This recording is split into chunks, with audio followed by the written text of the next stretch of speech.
Let's talk. So you guys have received a couple rounds of funding. Is that correct? Yeah. Let's talk about that journey. And what did you have? I mean, obviously you bootstrapped and sweat equity this thing for a long time. At what point did you say, okay, we need investors to kind of keep going, or we need to make this to the next level? How far did you get in terms of the technical product? Like, explain to everybody, like, what did you do before you went to VCs? Like, where was your product at? What stage was it at? We had about 2,000 paying customers.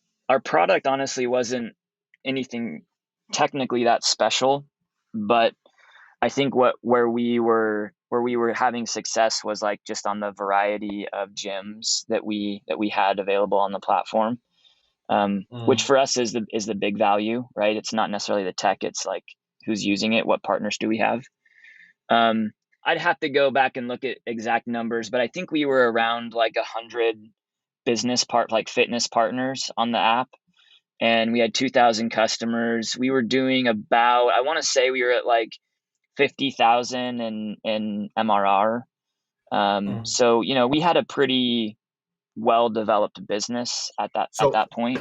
For our listeners, MMR, monthly recurring revenue, if anybody doesn't know. Yeah, sorry. Yeah, it's okay.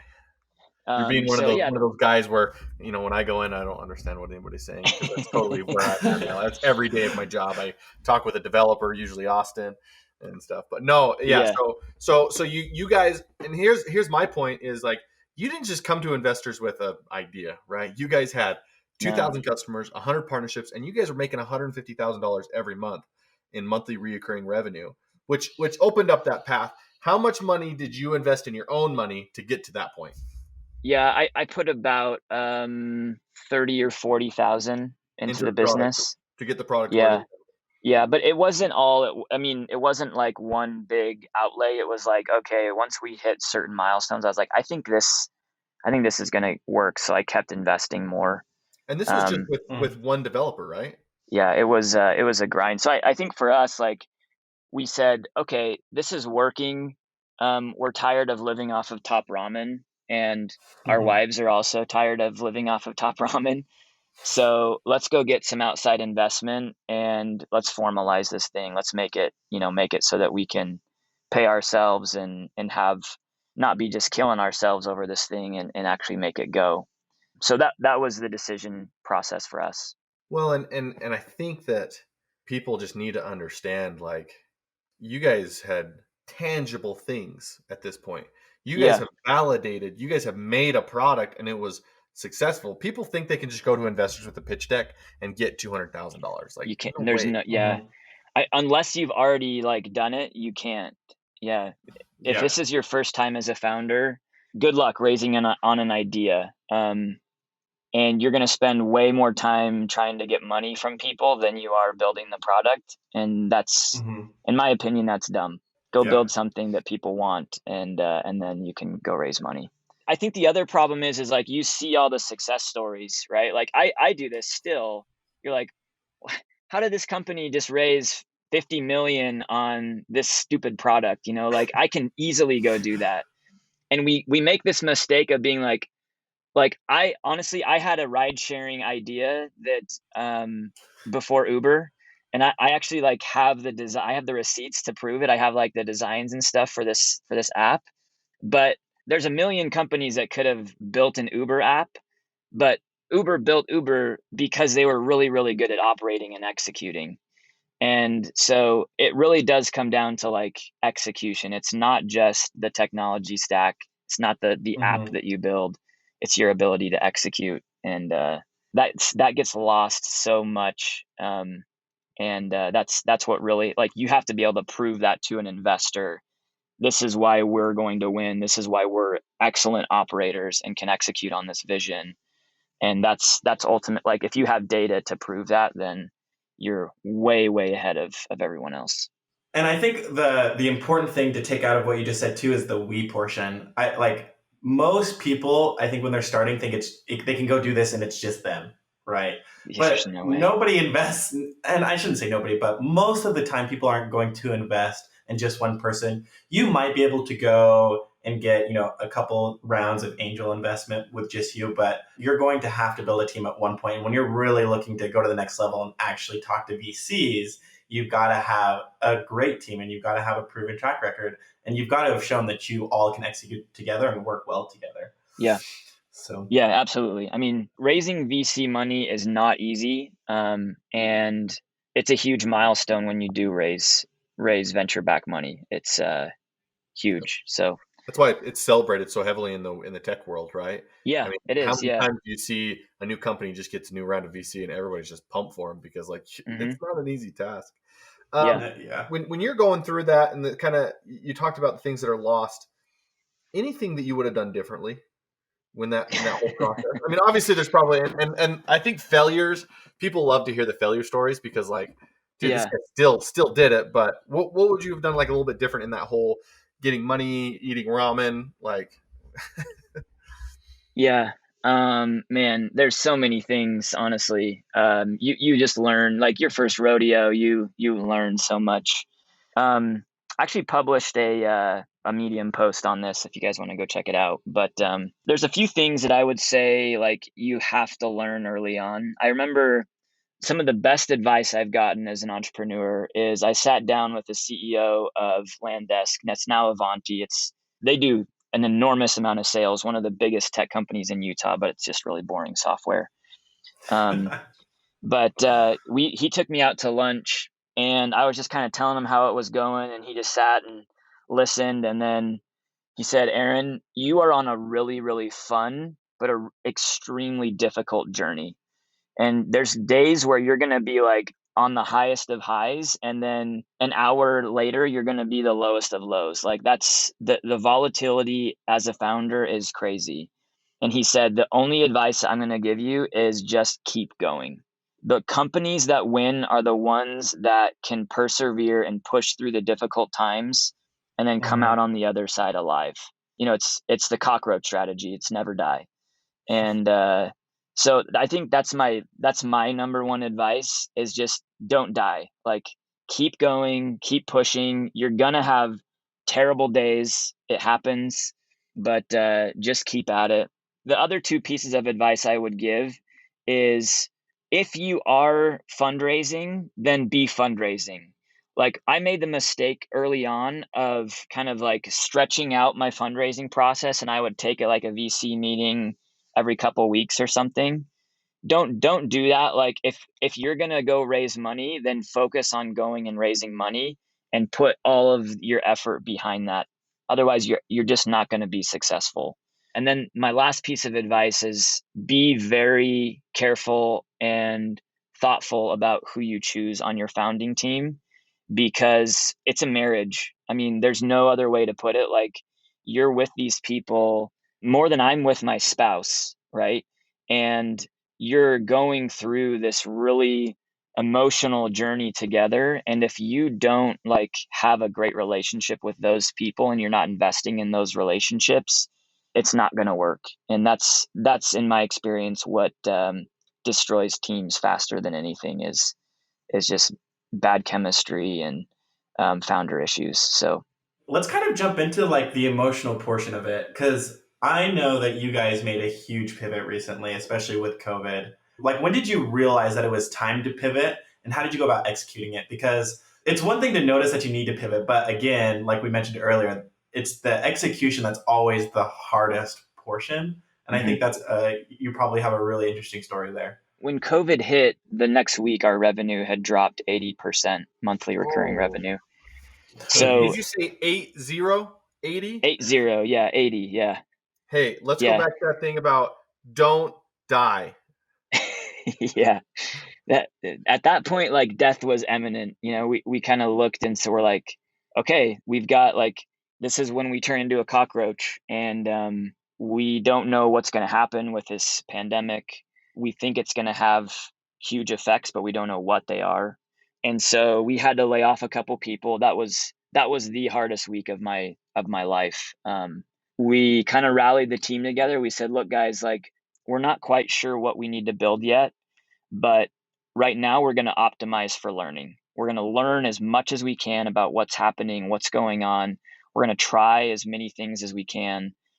And so we actually started doing a lot of things outside of the product. And this is something that I'd very much recommend. Like, if you can test, product development is just a science experiment. And when you say, like, I think that this product is going to solve a problem, that's your hypothesis, right? So if you can test that hypothesis without having to put a line of code behind it, if you can do it in some other kind of really hacky way, 100% always go that route. Always take the hacked together approach. So we started doing like our own live streaming on YouTube. We started working directly with a lot of popular fitness instructors in the area. And then we also, we rented some equipment, some sound equipment from my dad, actually, in Oregon, because his gym was shut down. And we started doing early morning classes at Skyridge High School on their track without their permission. And so we would just host every day. We would host an early morning class outside. It was pretty wild. Sometimes it would be rainy. Sometimes it'd be like blowing 25-mile-an-hour winds, but we had a good time. And we learned through that experience that because all these gyms were shutting down, the instructors, who are the primary value creator, were now finding this way to go direct to consumer and teach these classes online or teach them in person. And when we talked to the instructors about what was happening, they said, yeah, I just made $120 teaching in my backyard. Like, this is a dream come true. And, at a gym, they make $25-$30 a class. So we're like, well, that's really interesting. And we interviewed a bunch of them. And so we came up with this concept of, like, what if we built a platform for these instructors to go direct to consumer and run their whole business? So they're not having to use Venmo to collect payments and Google Calendar to track schedules and all that stuff. So we threw up some mock-ups. We reached out to the instructors that we had been working with and walked them through the mock-ups. And, like, I have never had a product resonate so perfectly with our audience as it did then. Like, you knew as soon as we put it in front of them, they're like, wait, it does what? Like, you're going to build this? Yeah. Like, when can I use this? This is amazing. This is 10 out of 10. I think that was, despite like losing all of our revenue, it was very, very exciting going through this pivot and making the decision to be like, all right, we're going to go do this, because it kind of felt like we were starting over in a way, but we had momentum on our side and we had money in the bank and we had an engineering team. It was scary, but really thrilling as well for us. So I feel like, and this is kind of in the same ballpark, but like, there's a fine balance between capitalizing on a pivot and so like, where was that balance of like, hey, we need to validate a ton, and how long is this going to take? And then what if COVID was over and then no longer needed the platform? Like, that's like a weird thing you're balancing, right? Yeah. I think at that point we realized, like, this pandemic's not ending anytime soon, and we have a finite amount of runway before we're out of money. So for us, like, I had an MBA student try to do a case study on us, and I was like, he's like, tell me about like the data that you had. Like, what analysis did you did to make the decision that you're going to pivot? And I was like, I don't think you understand, dude. Like, this was like, we had a week where we were testing this with our instructors and like running this concept by them. And we had to go. Like, we didn't have time to go do all this market research. And quite frankly, no one had any answers anyway, because this was all uncharted territory. So we just went with our gut. We knew the industry. We know all the mechanics around this. So we're like, we think this is going to work, but it may not, and we might be wrong. And, we'll have a fun time along the way. But that was kind of our mentality, is like, no one could have planned for a global pandemic. So let's just have some fun and build something cool. Pivot or die, right? I feel like in that situation, you guys were in a pivot or die situation. Would you agree? Yeah, I think so. Yeah, I think so. And I'm really excited. I'm really glad we made the pivot. It was a lot of fun. It's still a lot of fun. During the time, it wasn't, though, right? Looking back, like, actually, that was a lot of fun, but maybe sometimes we get a little lost. Like, dude, that was a ton of work, or that was a scary moment, and we pivoted correctly. We executed. I feel like the biggest thing, and you said this earlier in the podcast, is like, dude, just execute, right? You have to, yeah. I don't know. Like for me, during the pivot, I was actually like very excited. Something that I'll hang my hat on till I die is the team that we've built at FreePlay executes at an extremely high level, and our product team is just phenomenal. It's absolutely phenomenal. So it was so exciting. I mean, every week we were churning out like these crazy new features that would take other companies years to build, and we were just cranking through. It was a ton of fun, to be honest. That's cool. Well, and then that's also like speed to market, right? How important is it the fact that you could get this to market as fast as possible? And development is slow, right? So it's super, super slow. It's crazy slow, right? And so that's you were there, Beaudry. Tell everybody how about like, I mean, there were plenty of features at different companies that you were at. Like, by the time somebody mentioned a feature to add, how long did it take to even get it added? Was it 6 months? Was it a year? Oh, they still don't have it. Did it even come to be? That was 3 years ago, right? Like there was a key feature at a company I worked at. I won't say which one, but there was a key feature that every single person needed. Every single one of our clients needed it. And that was 3 years ago, and they still don't have it, right? Yeah. And I think to your point, Aaron, it's super funny because like, I don't know, I'm very much like you. When something needs to be done, like I'm 100% go and do it. And I like there is a point where you need to make sure that the product or the customers want it. But at some point, like action and doing it is going to outweigh all the questions or everything. You just got to make a decision and do it. It's super funny. I tell Beaudry, it's like if I can't find a reason to say no within 10 minutes, I always say yes. That's just like my mentality. Just because like sitting and waiting just literally does nothing. Yeah. Like you're better off blowing something up and realizing it doesn't work than waiting to make a decision for my old football coaches say you can wish in one hand, shit in the other, and see which one fills up first, right? Like, exactly. Yeah. Well, and I think like you can't build a product in a meeting room. You can't do it. You have to get in front of users. You have to test it as fast as you can.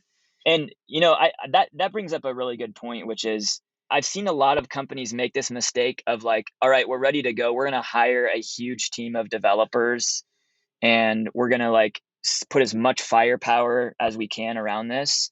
The way that I like to work and the way I've seen it be most effective is you get like 1 or 2 or maybe 3 really, really, really talented developers in a room and say like, this is what you're going to go build. And then just let them go, like say, all right, have at it, figure it out.